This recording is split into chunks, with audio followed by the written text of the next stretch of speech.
Informasi pertama pemirsa, Ketua Bawaslu Republik Indonesia mengungkapkan bahwa partisipasi pemilih dalam gelaran Pilkada 2024 mengalami penurunan. Pernyataan ini disampaikan oleh Ketua Bawaslu Republik Indonesia Rahmat Bagja.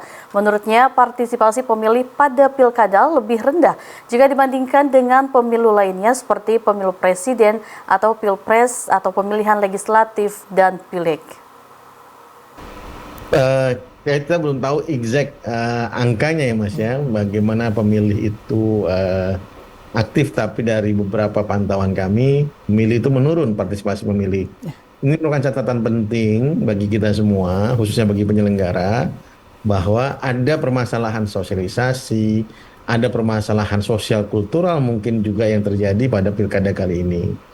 Jadi penurunan 10%, 10-20% itu signifikan sekali dalam konteks Indonesia. Jadi saya kira kita perlu perlu berbenah, kita perlu mengevaluasi ulang seluruh proses jalannya pilkada. Jangan sampai berbangga, bagi kami misalnya, kalau penyelenggara partisipasi pemilih ini turun, bukan juga keberhasilan Bawaslu atau kemunduran Bawaslu ataupun keberhasilan KPU. Ini titik ketidakberhasilan penyelenggara salah satunya. Kenapa? Karena sosialisasinya kenapa seperti itu?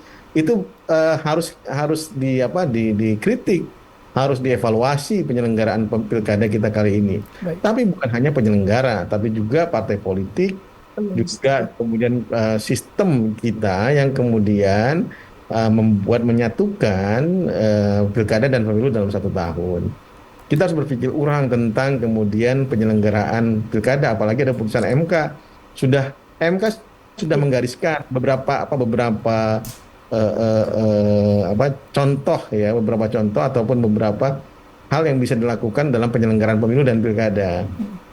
Bisa berapa gelombang, bisa kemudian apa yang local election dulu, national election dulu, atau seperti apa. Nah, itu yang kemudian harus dirumuskan oleh pembuat undang-undang. Kami kemungkinan ya Bawaslu akan merekomendasikan tersebut, bahwa ke depan harus ada perbaikan tentang penyelenggaraan pemilu dan pilkada kita.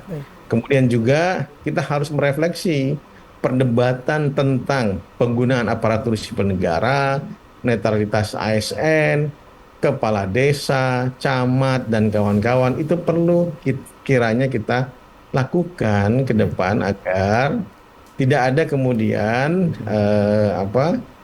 perspektif yang berbeda antara penyelenggara pemilu dan juga dengan aparat penegak hukum. Ini perlu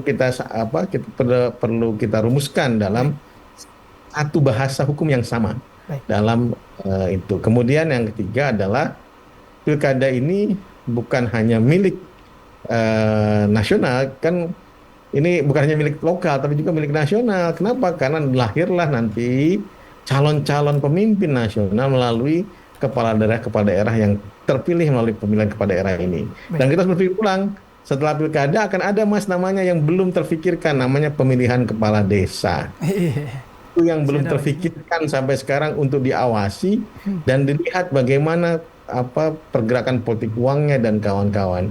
Itu yang kemudian saya kira PR kita bersama untuk kemudian memperbaiki sistem penyelenggaraan pemilu dan pilkada kita.